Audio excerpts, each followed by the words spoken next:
Maka rasakan sebelum Abah bicara adalah napas masuk, napas keluar. Mari kita tarik napas kita pelan-lahan. Kemudian lepaskan. Pada saat lepaskan itu masuklah sedotlah tadi semuanya. Gelombang elektromagnetik ini. Hadirkan karena la tashihu ibadah illa bima'rifatil ma'bud. La sholata illa bihuduril qalbi. Hadirkan Allah pada rumahnya. Maka kita akan kosongkan. Selama ini kenapa banyak masalah? Karena di rumahnya penuh berhala sesungguhnya. Jadi sesungguhnya Allah sudah menjamin. Dan Allah sang kehadiran tidak pernah tidak ada. Tapi dia adalah kita menutupi dia dari pengakuan diri kita. Itu saja masalahnya. Itulah Allah menggunakan kata yusrun, kata Abah. Yusrun itu adalah kemudahan tanpa syarat. Harusnya manusia bahagia tanpa syarat. Harusnya manusia itu damai tanpa syarat. Harusnya manusia itu adalah mendapatkan apapun di dunia ini tanpa syarat. Karena Allah sudah menggunakan yusrun. Oleh karena itu mari kita sadari sebelum nanti kita bukakan dengan talqin, belah dada, mencabut juga karma. Dan sekaligus adalah membuka ruang. Nah, sebelum ruang itu dibuka, marilah kita adalah menyerah pada Allah. Angkat tangan kita supaya Allah yang turun tangan. Kalau kau yang turun tangan, Allah yang angkat tangan. Hari ini manusia menjadikan tidak bahagia, menderita karena terlalu banyak sok tahu. Banyak turun tangan di dalam perkara yang kamu tidak mengerti. Oleh karena itulah marilah kita angkat tangan. Ya Allah, aku menyerah. Aku tidak memiliki hidup ini. Ya Allah, aku serahkan urusan diriku padamu. Aku menyerah untuk diriku. Aku menyerah untuk anakku. Aku menyerah untuk usahaku. Aku menyerah untuk hidupku. Maka kau angkat tangan, dia yang akan turun tangan. Kalau Allah yang sudah turun tangan, tidak ada satupun masalah yang bisa menghalangimu. Tidak ada satupun makhluk yang bisa merusak dirimu. Karena hari ini kata Abah, iblis yang pernah menggoda Adam itu sudah terlatih luar biasa.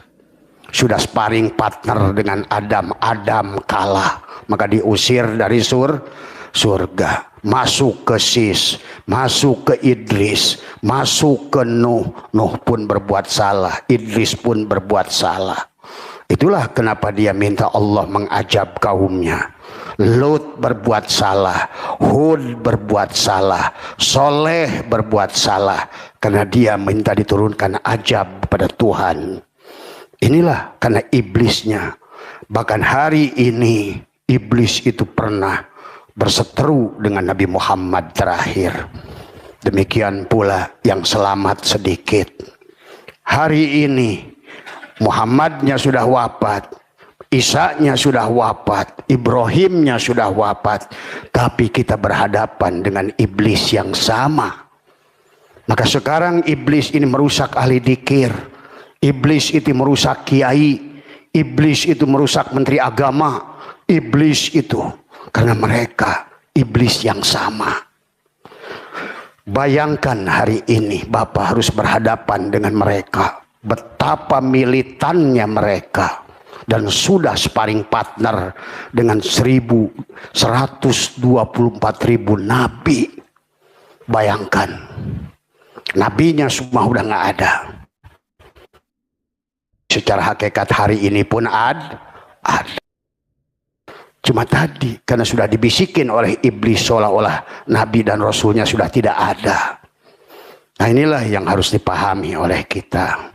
Maka marilah, tidak ada yang bisa melawan iblis kecuali yang menciptakan iblis itu sendiri.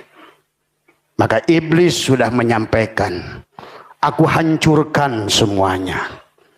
Tadi, ya, dia sudah berikrar tadi. Maka dia berkata dalam Al-Quran tadi, ya Allah, karena engkau telah sesatkan aku, maka Robbi, apa tadi kata dia tadi, aku adalah akan sesatkan, la uzayyinanna tadi, aku akan buat manusia terkapar seluruhnya, mau walinya, mau kiainya.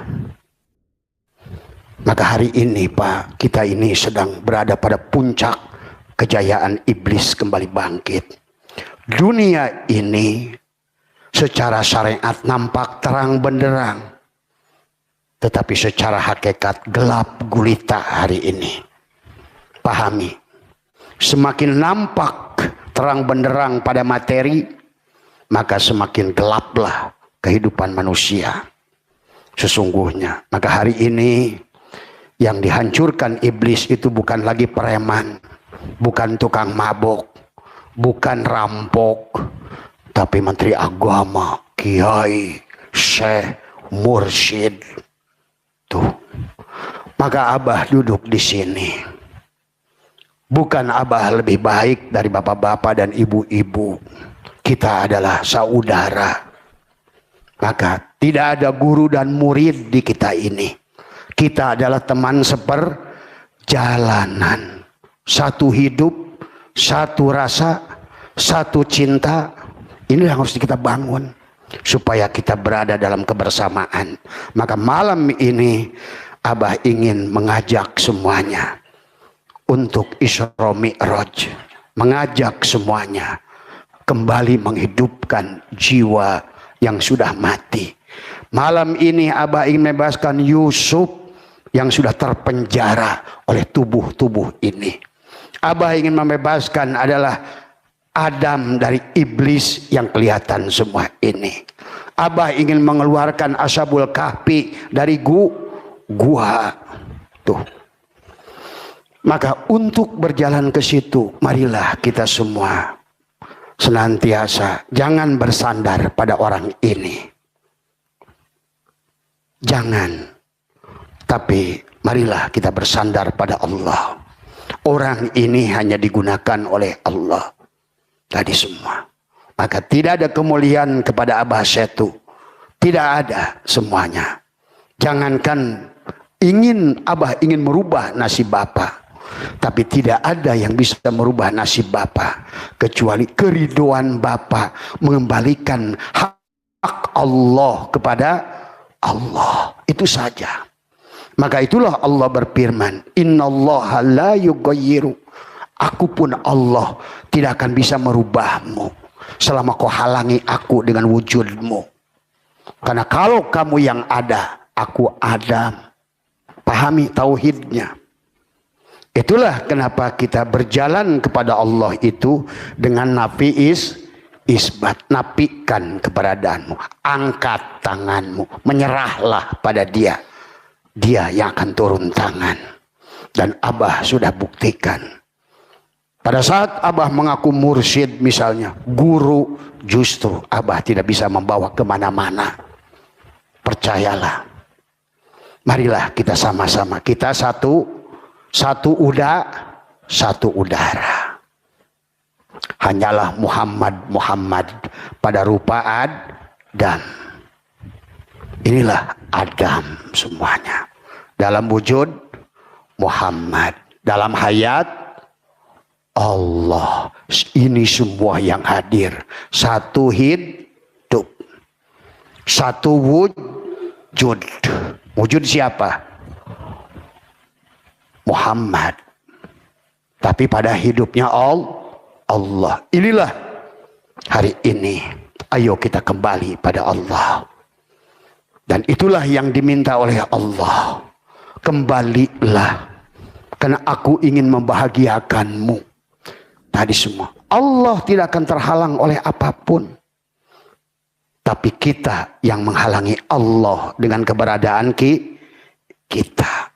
Jadi kalau begitu, seberapa menyerah Bapak pada Allah? 50% Bapak menyerah, Allah hadir 50%. Itulah yang disebut tawakal. Tawakal itu mewakilkan. Wakilkan urusan dirimu pada Allah. Wakilkan urusan usahamu pada Allah. Ini urusan wayang dan dalangnya satu. Cuma wujudnya yang beda, supaya ingin memperlihatkan betapa kekuasaan dalang itu mutlak. Maka dia pada saat menciptakan rupa-rupa ini, ada yang pesek, ada yang mancung, ada yang betekok. Tadi aya nu kasep, aya nu henteu. Sama saja. Asep Sunandar bikin Arjuna mancung gagah, Bima gede, Yudhistira tapi bikin cepot hidung, benguk, si Dewala.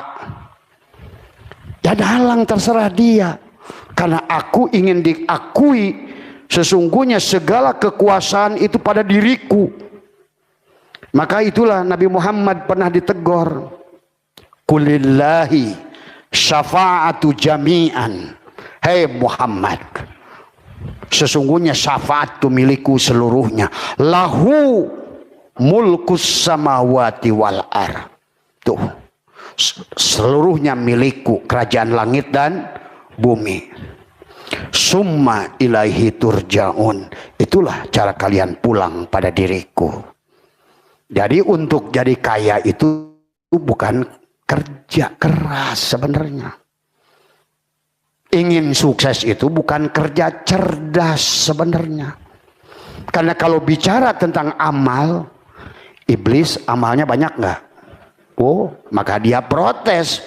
Waktu ini ja'ilun fil ardi khalifah. Kata iblis, buat apa nih bikin si Adam? Kurang apa kami ini sujud, kata iblis, dan malah Allah nggak melihat amalmu. Ingat itu. Kalau manusia bisa kembali pada Allah dengan amal, berarti Allah itu bukan Allah. Pahami secara tauhid tadi. Kalau Allah menciptakan kalian untuk disiksa, ada siksaan, berarti Tuhan itu belum jadi itu, masih makhluk. Ini harus dipahami tauhidnya. Ya. Jadi dalang itu menciptakan wayang yang rupa-rupa untuk menunjukkan segala sifat yang ada, baik dan buruk milik dirinya. Yang mendiamkan satu dalang, yang menggerakkan satu dalang. Tadi semua. Adapun bentuknya, inilah yang disebut dengan rupa, untuk identitas saja.